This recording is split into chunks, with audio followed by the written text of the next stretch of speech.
Imagina que caminas por los pasillos de un palacio real. Las cortinas son de terciopelo rojo, los tronos relucen bajo el oro, y las coronas centellean con el brillo de cientos de gemas. Todo parece espléndido, hasta que el olor te golpea. Un aire denso, cargado de perfumes rancios, telas sudadas, y capas de piel sin lavar. El lujo se mezcla con el hedor, y en ese contraste nace una verdad olvidada por siglos. Los monarcas más poderosos de Europa le temían al agua. Durante generaciones, reyes y reinas creyeron que bañarse no era solo peligroso, sino mortal. Los médicos aseguraban que el agua caliente abría los poros y dejaba entrar enfermedades, fiebres y hasta el aire envenenado. El baño era, según ellos, una invitación a la muerte. Y así, la limpieza se convirtió en un riesgo, un acto casi prohibido para quienes llevaban la corona. Hoy viajaremos atrás en el tiempo, para descubrir a 6 soberanos que huyeron del agua como si fuera la peste. Sus costumbres, sus olores y sus rituales te harán agradecer cada ducha moderna que has tomado. Empecemos con la reina virgen, la mujer que dominó Inglaterra con inteligencia, fuego y orgullo. Isabel I. Era una estratega brillante, una política temida y admirada a la vez. Deslumbraba a los embajadores con su mente aguda, sus vestidos espectaculares y su autoridad. Pero había algo que no relucía tanto: su higiene. Isabel se sentía orgullosa de su moderación respecto al baño. Se decía que presumía con cierto orgullo: me baño una vez al mes, si lo necesito. Para ella, lavarse no era una rutina, sino un ritual excepcional. Solo lo hacía bajo estricta supervisión, con médicos y sirvientas vigilando cada movimiento, como si tocar el agua fuera una operación peligrosa. Los doctores de su corte la advertían sin descanso: el agua caliente podía abrir la piel y permitir que las enfermedades se infiltraran en el cuerpo. Así que, en lugar de buscar alivio en una tina, la reina prefería mantenerse seca, y convencida de que eso la salvaba. En vez de agua, Isabel tenía otro secreto para limpiarse: la ropa interior. Creía firmemente que cambiar sus prendas de lino la mantenía pura. Según la medicina de la época, el lino absorbía el sudor y las impurezas, purificando la piel sin necesidad de bañarse. Así que su solución era simple: cuantas más camisas limpias, más limpia estaba ella. Sus doncellas trabajaban sin descanso, lavando, planchando y doblando pilas interminables de lino blanco. Cada cambio de prenda era un símbolo de pureza, una especie de baño seco que reemplazaba el contacto con el agua. Pero había otra obsesión que definía su imagen: el maquillaje. Isabel se negaba a mostrar su rostro envejecido o marcado por la viruela. Para mantener su piel pálida y uniforme, cubría su cara con una gruesa capa de base de plomo blanco, una sustancia venenosa, espesa y quebradiza.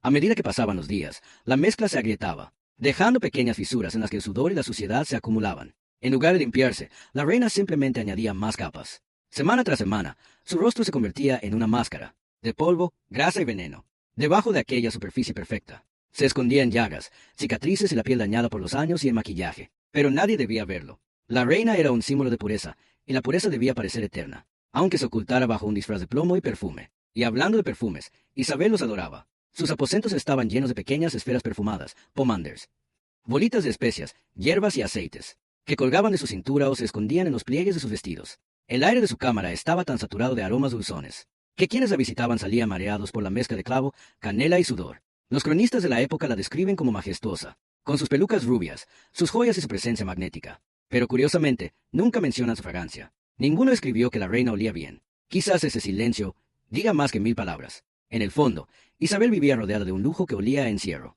Era una reina vestida con lino, cubierta de veneno, y envuelta en perfumes que ocultaban la verdad.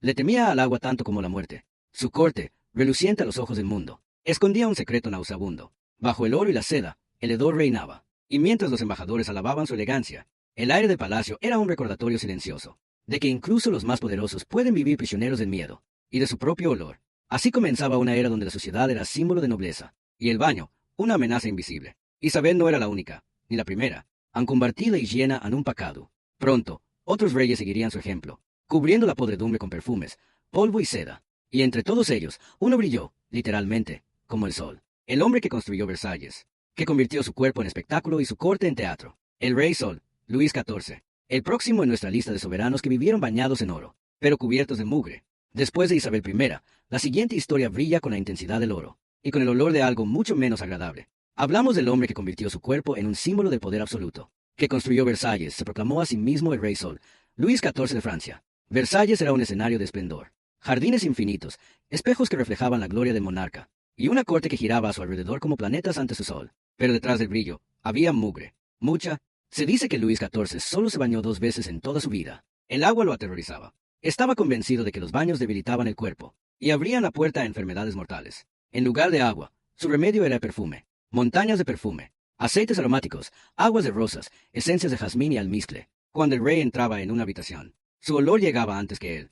Y, según testigos, no siempre era un aroma agradable. Su piel rara vez tocaba el agua, pero sí estaba cubierta por capas y capas de seda, encajes y terciopelo. Las telas absorbían el sudor, el polvo y los aceites del cuerpo, creando una mezcla que, con el calor de Versalles, convertía al palacio en un invernadero de olores humanos. El lujo no olía a flores, olía a realeza sin jabón. Sin embargo, en aquella época, la suciedad no era sinónimo de descuido, era una señal de nobleza.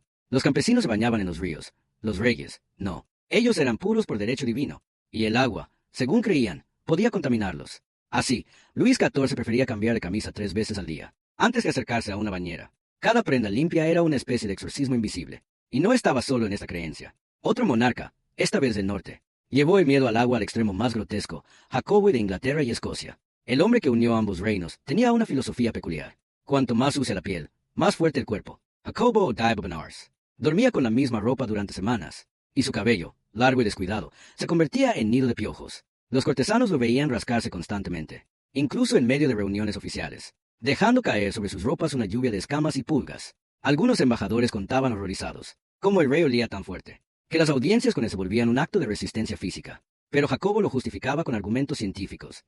Según él, el agua debilitaba la piel y abría los poros a los demonios del aire. Por eso, evitaba el contacto con cualquier líquido que no fuera vino o cerveza. En sus palacios, el agua era vista como una amenaza. Y lo más irónico, este era el mismo hombre que promovía la educación, que escribió tratados sobre la monarquía, y que veía su cuerpo como un templo, solo que un templo sin limpieza. Mientras tanto, en la península ibérica, otra soberana seguía un camino similar, pero por razones diferentes. Isabel la Católica, reina de Castilla, una mujer temida, devota y obstinada, que pasó a la historia por haber financiado el viaje de Cristóbal Colón, pero también por una confesión sorprendente. Dijo que se había bañado solo 2 veces en toda su vida, una al nacer y otra el día de su boda. Isabel consideraba que el baño era un acto indecente, una invitación al pecado y a la vanidad.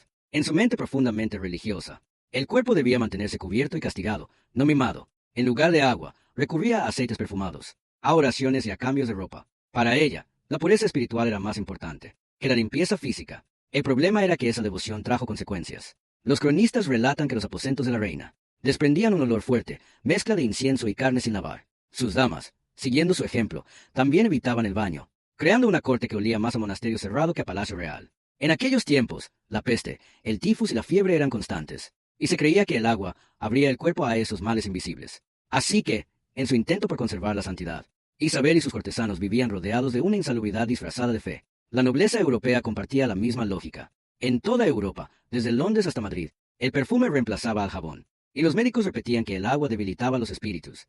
Por eso, incluso los monarcas más poderosos olían a mezcla de incienso, sudor y desesperación. Pero el miedo no se detenía ahí. Incluso los hijos de estos reyes heredaban sus supersticiones. Y así, generación tras generación, el linaje real se transmitía junto alrededor de siglos sin baños. Uno de los herederos más notables de esta tradición fue Luis XIII, padre del rey Sol. Un hombre enfermizo, paranoico y profundamente supersticioso. Detestaba el agua con un miedo casi infantil. Cuando los médicos le ordenaban bañarse por motivos médicos, tenía que ser arrastrado a la bañera entre gritos. La escena era tan absurda que los sirvientes la recordaban con horror y risa. Luis XIII, igual que su hijo, creía que cambiar de ropa era equivalente a limpiarse. Así que vestía una camisa nueva varias veces al día, cubriéndose de capas de lino y perfumes. Pero aquello solo escondía el problema. Versalles, antes incluso de su esplendor total, ya era un hervidero de olores corporales. Los nobles sudaban bajo los corsés, los jubones y los terciopelos, y el aire del palacio estaba tan cargado, que algunos visitantes escribieron que podías oler el poder.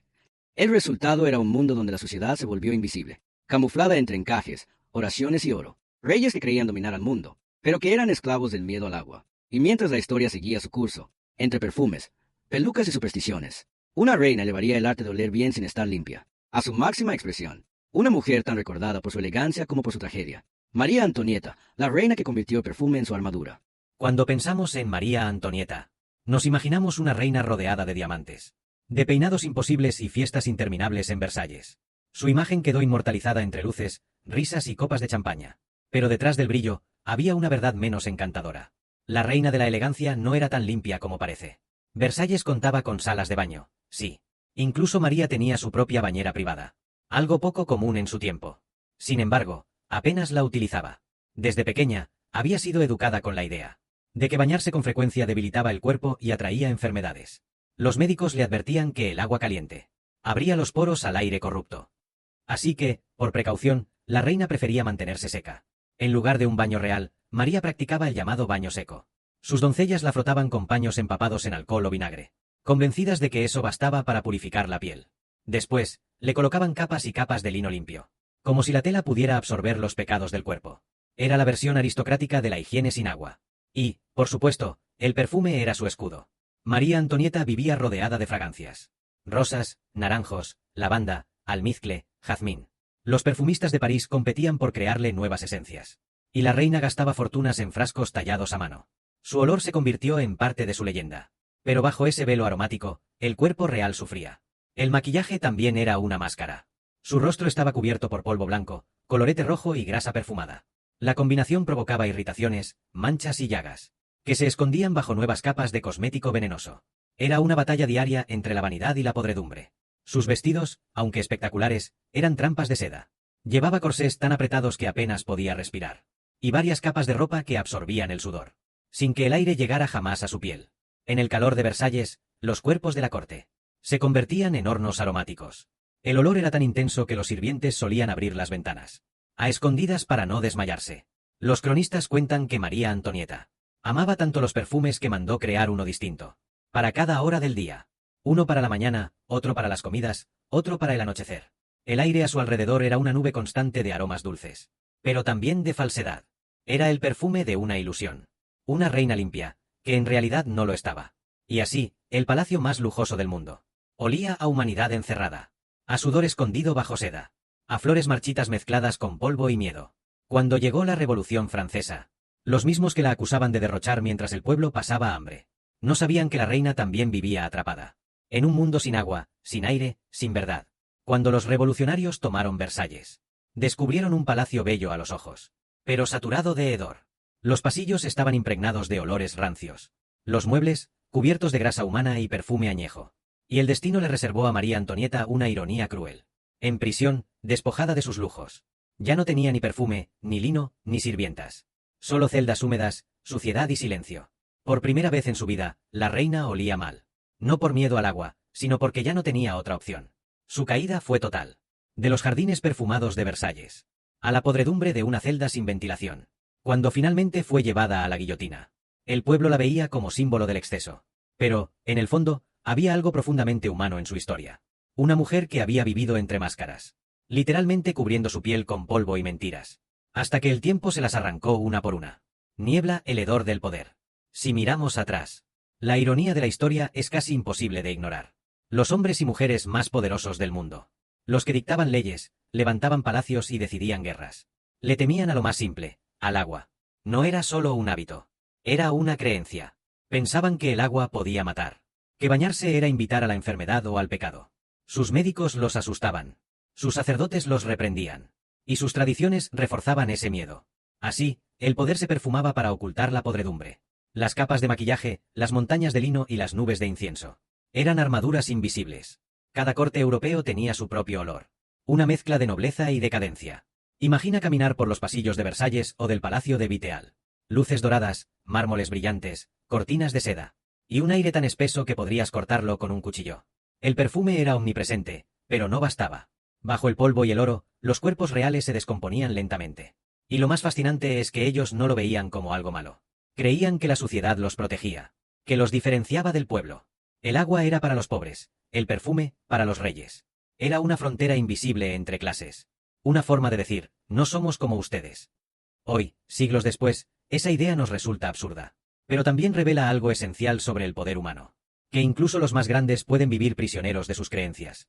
Esclavos de ideas tan irracionales como el miedo a un baño, el resplandor de las coronas, el brillo de los tronos y el esplendor de los palacios. Solo ocultaban una verdad repugnante. Bajo la seda, había sudor. Bajo el oro, había carne. Y bajo la gloria, había miedo. Así que la próxima vez que imagines a la reina Isabel ajustando su corona, o al rey Sol caminando entre los espejos de Versalles, recuerda esto. Antes de verlos, los habrías olido. Y en ese olor, entre perfume y podredumbre, se esconde la paradoja más humana de la historia.